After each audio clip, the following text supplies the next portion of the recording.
Bueno, y cuando faltan 6 minutos para las 9 de la mañana, tenemos que abrir la primera entrevista de este penúltimo día del año, pero el último para nosotros. Está acompañándonos el ministro de Ambiente, Adrián Peña, porque el gobierno en los últimos días anunció una inversión histórica en lo que hace al saneamiento. Será en 61 localidades del interior del país. Ustedes saben, OCE se ocupa del saneamiento en el resto de los 18 departamentos. Vamos a estar abordando esta temática y sobre todo la inversión que se realiza. ¿Qué representa para esos puntos, ¿no?, que han quedado un poco alejados en esa materia? Peña, buenos días. Muy buenos días, muchas gracias por la oportunidad, un gusto como siempre. Buenos días. Muchas gracias. ¿Cómo se concreta en definitiva con un trabajo previo y de análisis que realizó OCE en este caso respecto al saneamiento? ¿Qué se tuvo en cuenta para la inversión histórica de unos 250 millones de dólares, un poco inferior a lo que se había manejado en un principio? Bien, son 284 millones aproximadamente. Esto se va a saber a ciencia exacta cuando se adjudique la licitación. Esto va a un proceso de licitación abierta, a un régimen competitivo. Los pliegos aspiramos a que estén prontos en febrero. Por tanto, ahí sabremos el número exacto. Por ahora son proyecciones o presupuestos, digamos, de lo que insume esta obra. A ver, el Uruguay tiene un plan nacional de saneamiento, que no es de esta administración, que es un plan ya elaborado en administraciones anteriores, cuya hoja de ruta, al ritmo de la inversión que OCE venía realizando históricamente, nos lleva a tener que esperar 40, 50 años para alcanzar una cobertura del entorno del 90-95%, que es la cobertura de Montevideo. Entonces, ¿qué vemos? Una gran inequidad entre el interior del país y Montevideo con respecto al acceso precisamente al saneamiento. Esto se elevaría de 50 a 68 la cobertura de saneamiento. Entonces, ¿qué pasa? Para ese plan que llevaría 40 años, hemos generado una herramienta que nos permita alcanzar el objetivo en 12 años. Es una inversión que necesita de 1.000 millones de dólares aproximadamente, 900 y algo de millones de dólares, en 12 años. Lo que anunciamos el día miércoles fue la primera etapa de ese plan de 900 millones de dólares. La primera etapa es precisamente la que incluye el avance en 61 localidades del interior del país. Ese es el 68%. Eso nos permite pasar del 50 actual al 68, una vez culminadas estas obras, 68-70%. Son algo más de 55.000 conexiones entre 150 y 200.000 personas que tendrán este beneficio, digamos, vinculado al saneamiento. ¿A qué se debió esa baja en el anuncio de la inversión inicial y del alcance inicial hace algún tiempo con respecto a esto que se definió en conferencia de prensa? Bien, estas decisiones no competen solo al Ministerio de Ambiente y a la OCE, son decisiones que se trabajan con el equipo económico fundamentalmente. Entonces, de nuestra aspiración original, que era un impacto en 4 años, lograr esa llegada al 90%, sabíamos que era una aspiración alta. De hecho, esta inversión de casi 300 millones es histórica en saneamiento para un periodo.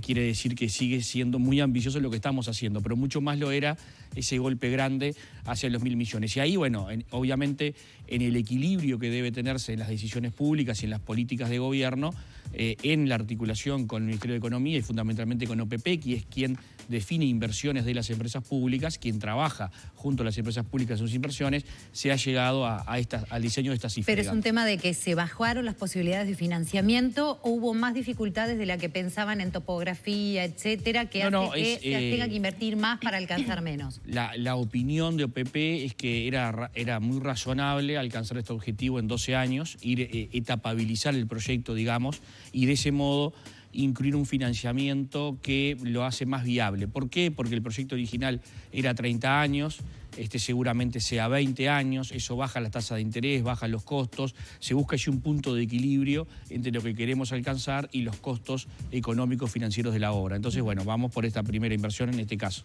Peña, ¿de cuánto es el presupuesto de OCE? El presupuesto de OCE es del entorno de los 400 millones de dólares anuales. ¿Y esto no representaría un desfinanciamiento? Se lo consulto por las críticas que ha realizado Edgardo Ortuño, director del Frente Amplio. A ver, esto destina parte de los fondos que OCE tenía previstos, algún fondo que OCE tenía previsto para saneamiento. No va todo aquí porque OCE tiene que seguir haciendo cosas. No es lo único que se va a hacer en saneamiento esto. Hay obras que ya comenzaron, hay obras que están en proceso de adjudicación, de licitación. Hay alguna otra obra que directamente atenderá OCE. Una parte de lo que estaba destinado y presupuestado en los próximos años para saneamiento va a financiar precisamente esta obra, pero a su vez no hay que olvidar que una vez que se realiza la obra OCE recibe ingresos por esto. Es distinto a la obra del agua, donde vamos a abastecer prácticamente las mismas personas. Lo que estamos haciendo... Eso hablando ahora a ti. Sí.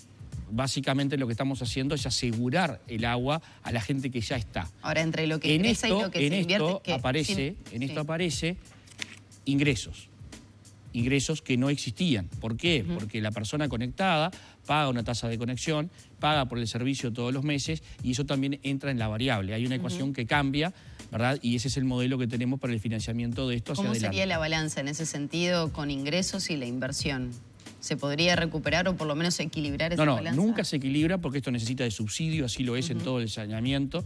Es decir, la inversión en saneamiento en el Uruguay es muy costosa comparado con otros países. ¿Por qué? Porque nosotros tenemos una ciudad muy grande, que es Montevideo, y el resto son en términos generales ciudades pequeñas. Entonces, el costo, tanto de la inversión como de la operación, por cada conexión, se eleva muchísimo comparado con una zona muy densamente poblada. Entonces, para poder asegurar saneamiento, siempre hay subsidio del Estado. Siempre hay aportes de la sociedad para poder subsidiar, digamos, lo que se cobra. Entonces, tenemos los dineros que ya están previstos para financiamiento, tenemos los ingresos que van a existir, que hoy no existen, por la conexión del saneamiento y la facturación que hoy se va a tener, y a su vez seguramente tengamos, como tenemos hoy, asistencia del gobierno central para el subsidio a lo que haga falta. Pero justamente en línea con las críticas que mencionaba de Ortuño, el director del Frente Amplio de OCE, mencionaba que esa inversión es demasiado grande para el alcance que se va a tener, que estamos hablando es un 18%, entre el 50 y el 68, que es la diferencia que se va a abarcar, y que también va a tener que haber erogaciones posteriores, siendo que va a ser una licencia, que va a ser una licitación que, como usted lo decía, se espera comience en febrero. Es una obra que tiene su costo, es un costo importante y entendemos que es un costo que el Uruguay debe enfrentar. Es decir, no hay ningún otro modo de hacerlo, sino Pero Ortuño plantea que se puede hacer directamente por OCE, sin la participación de terceros, y que eso implicaría una baja de costos. Eso es muy relativo, porque la OCE tiene un déficit, tiene una deuda del entorno de heredó una deuda superior a los 400 millones de dólares. O sea, la capacidad de endeudamiento de OCE es relativa y a su vez la capacidad de endeudamiento del Uruguay también está siendo manejada por el equipo económico de un modo diferente en la medida que se asumió un gobierno con 5 puntos de déficit fiscal, ¿verdad? Y con un endeudamiento históricamente alto. Como ustedes saben, la política del gobierno nacional es la reducción del déficit y la reducción de la deuda pública. Entonces allí entran otras variables a la hora del diseño de las políticas públicas y hacia dónde se quiere avanzar. Por ejemplo, el aumento en el endeudamiento público o el aumento en el déficit fiscal genera, ¿verdad?, indicadores desde el punto de vista macroeconómico, el grado inversor y la calificación de ese grado inversor, que impacta sobre la tasa de interés de todo el financiamiento del Uruguay. Y eso supone muchísimo más dinero del que se podría, de lo que puede costar un financiamiento de este tipo. ¿No quedaría con números en rojo, OCE, con esta inversión? No, a ver, pero también para contextualizar, ¿no? El acceso al saneamiento debe ser un derecho básico que deberíamos tener todos los uruguayos y nadie duda de esas cuestiones. Alguna duda parece que hay. Muchas veces se habla de gastar o endeudarse en cuestiones que hacen a la realidad del país, y me parece también que es un aspecto a destacar por parte de cada uno de los gobiernos. ¿OCE está dispuesto a eso, a quedar en números en rojo para poder llegar al saneamiento? Nadie dice que OCE va a tener los números en rojo. Bueno, Ortuño dice que se financiaría. Está bien. Por eso se lo consulto, ¿quedaría? Está muy bien, yo creo que no va a tener los números en rojo, vamos a tener los ingresos que los recursos que OCE ya tiene dispuestos para saneamiento, en parte van a esta inversión. A su vez, vamos a tener ingresos por la tasa de saneamiento y por la conexión en el saneamiento. Y a su vez tendremos en algún caso asistencia del gobierno central si es que esto es necesario, ¿verdad? Esa es la realidad. La OCE es un organismo bien distinto a otros organismos. O sea, la OCE no recauda para ganar dinero. ¿Por qué? Porque el agua potable y el saneamiento son cuestiones con fines sociales. Las empresas restantes del ámbito público, como la UTE, como Antel, ¿verdad?, como ANCAP, generan productos comerciales por los cuales reciben, si son relativamente bien gestionadas, reciben ingresos y eventualmente tienen ganancias. No es el caso de la OCE. La OCE no está pensada para recibir ganancias, ¿verdad? Por eso el equilibrio está entre lo que se cobra y las inversiones que se van haciendo y los aportes que el Gobierno Nacional hace. Entre las críticas, justamente a este proyecto se menciona que se habla de 61 localidades, pero que en los papeles, en los hechos, no alcanzaría la totalidad, el 100% de los habitantes de esas 61 localidades, sino una parte, y que en cierta forma es ilusionar a personas que luego no van a recibir este beneficio. ¿Es así? La ambición, a ver, vamos a avanzar del 50% al 68%. Vamos a avanzar con 55.000 conexiones. Vamos a avanzar en asegurarle calidad de vida a 200.000 personas. Eso es lo que estamos anunciando. Entonces, ¿el problema es lo que falta? Sí, claro, el problema es lo que falta, es lo que no se ha hecho históricamente. Porque esta deuda con el interior y esta deuda con el saneamiento es histórica y no se avanzó en los años anteriores. Entonces estamos avanzando en 55.000 conexiones, estamos avanzando en un 20% y estamos avanzando en asegurar calidad de vida a 200.000 personas. Eso es lo que estamos haciendo. Esto tiene un costo y se dice, bueno, es demasiado el costo. Bueno, y por otro lado dice, no, hay que ir a más gente. Bueno, pero ¿cómo? Si esto es mucho costo, ¿cómo vamos a más gente? Bueno, ese es el equilibrio que tenemos que hacer. Yo creo que es una gran noticia. El punto es que estamos en un momento del Uruguay donde hasta estas cosas que uno imagina que no tendrían oposición, aparecen opositores. Entonces, ¿qué es lo que estamos planteando? Avanzar en saneamiento. ¿De qué modo? Depende. Hay 61 localidades. En algunos ya tenemos plantas de tratamiento de efluentes, ¿verdad? En algunos es aumentar, por ejemplo, en ciudades grandes, es aumentar la cobertura. Hay ciudades que ya tienen una cobertura determinada. Capitales departamentales, por ejemplo, con la inversión se avanza sobre eso. Hay lugares que arrancamos desde cero, ¿verdad? Pero no vamos a llegar al 100% de la localidad, pero sí vamos a comenzar a darle saneamiento. En lugares donde hay cero, le vamos a dar 40, 60, 70% de cobertura, ¿verdad? Y vamos a dejar la planta pronta para que luego se sigan las conexiones y se sigan enterrando los caños. Si ir de 0 a 40, 60 está mal, me entrego. Me entrego total. No, yo creo, por eso se lo mencionaba hoy, que es un derecho que todos deberían... Los que vivimos con saneamiento, sí, podemos disfrutar del agua potable, de no tener un pozo, son cuestiones básicas. Esa es la noticia, que estamos llegando con una solución, con un cambio de vida para por lo menos 200.000 personas y que comienza una etapa que luego aspira a escalar en otra. ¿Por qué?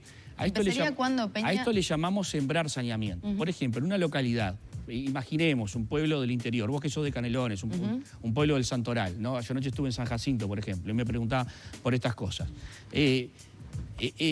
Vamos a dejar sembrado el saneamiento, comienza la obra, es cuando uno comienza el tendido de los cables de la UTE, en un lugar donde no hubiese luz. Exacto. Tenemos la planta de tratamiento y luego, en otro empuje, es conectar los barrios que van a ir faltando. Entonces, hoy San Jacinto, por ejemplo, tiene cero saneamiento, a excepción de los barrios de Mevir. Tiene cero saneamiento. Bueno, vamos a ir a un porcentaje importante de la localidad y luego seguiremos o seguirán. Pero la noticia es el avance y la decisión de invertir todo esto en saneamiento, ¿verdad? Que es una inversión histórica en el Uruguay. Peña, hay muchos temas para abordar en poco tiempo. Quiero saber, primero que nada, en febrero se abre la licitación, ¿se empezaría con las obras después, en el segundo semestre de 2023? Bien, acá hay un proceso, esto es en un marco de una... Porque la gente que va a ser parte de estar ansiosa por saber cuándo empieza el saneamiento. Esto tiene un plazo, la idea es que los pliegos estén prontos en febrero, luego está todo el plazo que la legislación establece para la adjudicación, para los diferentes procesos, ¿verdad?, vinculados a la adjudicación. Una vez adjudicado el proyecto ejecutivo, no son proyectos de alta complejidad, digamos. Por tanto, nuestra aspiración es que estemos comenzando antes de que culmine el 2023 con las obras. Las obras aproximadamente son de 2 años, ¿verdad? Alguna puede llevar un poco menos, por lo que le decía. Hay lugares donde es extender la red que ya existe. Hay lugares donde hay red, pero falta tratamiento, que es otro punto del que poco se habla. Hay ciudades que tienen red de alcantarillado, pero la planta de tratamiento apenas es para el 15, el 20% de lo que se genera, por tanto eso termina en los ríos y arroyos. Entonces, en algunos casos la inversión más importante es la planta de tratamiento, porque red ya digamos que hay, pero hay un problema con el río, como pasa por ejemplo en Mercedes. Entonces digo, los tiempos son diferentes, pero sí el comienzo sería antes de finalizar el 23 y la culminación va a ser en escala. Son obras en simultáneo en todo el país y como señaló el presidente, la idea es que también impacte en los puestos de trabajo en las localidades. Para redondear el tema de infraestructura, si le parece, usted lo mencionó al pasar, pero es muy importante todo lo que tiene que ver con el proyecto Neptuno en Arasatí, que se suma a esta obra. ¿Cómo ve el recurso de anulación de la Intendencia? ¿Cómo ve la postura del sindicato con respecto a esta obra, a este proyecto? Bien, hay 3 recursos administrativos que se responderán por la vía administrativa, desde nuestro punto de vista con escasa solidez, digamos, desde el punto de vista jurídico. Creo que el proyecto está blindado desde el punto de vista jurídico y desde el punto de vista técnico. Continuamos con las etapas de participación. Tuvimos 2 instancias antes de que el proyecto fuera aprobado, ¿verdad? A pesar de no estar aprobado el proyecto, tuvimos 2 instancias en el Consejo Regional del Río de la Plata y tuvimos el 21 de diciembre pasado una reunión desde las 5 de la tarde a las 10 de la noche del Consejo Regional sobre este tema y se convocan para enero 3 reuniones más del Consejo Regional para seguir en las instancias de participación. Nuestra idea es que agotadas estas instancias yo creo que va a coincidir, digamos, con la presentación de los pliegos para llamado a licitación y también aquí los plazos son similares, digamos, para estar comenzando las obras antes de finales del 23. Bien, eso quería consultarle, así que queda esa respuesta bastante clara, más allá de... ¿Puede trancar alguno de estos recursos el inicio? Creo que no, porque insisto en que en principio formalmente no lo pueden, quiero decir, no. Ninguno de estos recursos tiene efectos suspensivos sobre el desarrollo del proyecto, en principio. Lo que sí estamos abiertos y, por ejemplo, hay cosas que no se dicen, pero en estas instancias de participación surgió el planteo en su momento del sindicato de que la operación de este emprendimiento fuera de la propia OCE. Originalmente el promotor privado no planteaba una operación por parte de la OCE. Nosotros tomamos esa inquietud planteada por el sindicato, trabajamos mucho, sobre todo desde la OCE y desde el Ministerio de Ambiente, en el marco del gobierno, para que la operación fuera de la OCE. Hoy el proyecto que se aprobó es operado por OCE, cosa que no era el comienzo.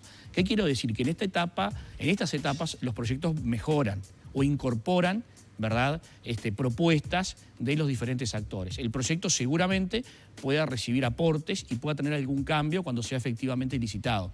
Esa es nuestra aspiración, incorporar algunas de los temas que nos vienen planteando en las rondas de participación. Ya nos quedan muy pocos minutos, no quiero despedirlo sin antes hablar de cómo Vivimos una situación muy novedosa en esto, le quiero acotar nada más. A ver. Porque la Intendencia de Montevideo presenta un recurso señalando que la participación ha sido escasa, ¿no? Y que el ámbito para la participación es el Consejo Regional del Río de la Plata, ¿no? Ya cuando presenta este recurso habían habido 2 reuniones del Consejo Regional del Río de la Plata específicamente por el tema Arasatí y una de la Comisión de la Cuenca de Santa Lucía específicamente por el tema Arasatí. La Intendencia de Montevideo es parte del Consejo, fue convocada a estas reuniones, no asistió a ninguna. Y a todas las reuniones que han habido desde que asumió este gobierno, del Consejo Regional del Río de la Plata, ¿verdad?, y de la Comisión de Cuenca de Santa Lucía, la Intendencia de Montevideo no asistió a ninguna. Y presenta un recurso porque no hay participación. Cuando no participa, cuando se la convoca. Fue invitada, fue convocada. Siempre, Bien. y no participó. Es una buena noticia que por fin la Intendencia de Montevideo ahora participa, en la última participó y participa del Consejo Regional. Rapidito, ¿se ha podido O sea que todo esto comunicar? tiene un matiz político, ¿verdad? Hablando de política, vamos a meternos en temas más políticos partidarios. ¿Ha podido hablar con Carolina H. Valle, la ex vicecanciller Con Carolina hablé todo el tiempo hasta... ¿Pero después de su renuncia también? No, después de eso no. ¿Cómo quedó ese vínculo y sobre todo cómo Bien, cómo supongo que es un vínculo correcto. A mí me parece que la renuncia es una consecuencia lógica del proceso que vivimos, en el cual... ¿En qué se equivocó H? En el cual ella sintió que el sector no le iba a respaldar y bueno, consecuencia lógica de sentir que no tenés el respaldo es dejar el sector. ¿Y no la iba a respaldar? ¿Cómo no lo llegamos a definir.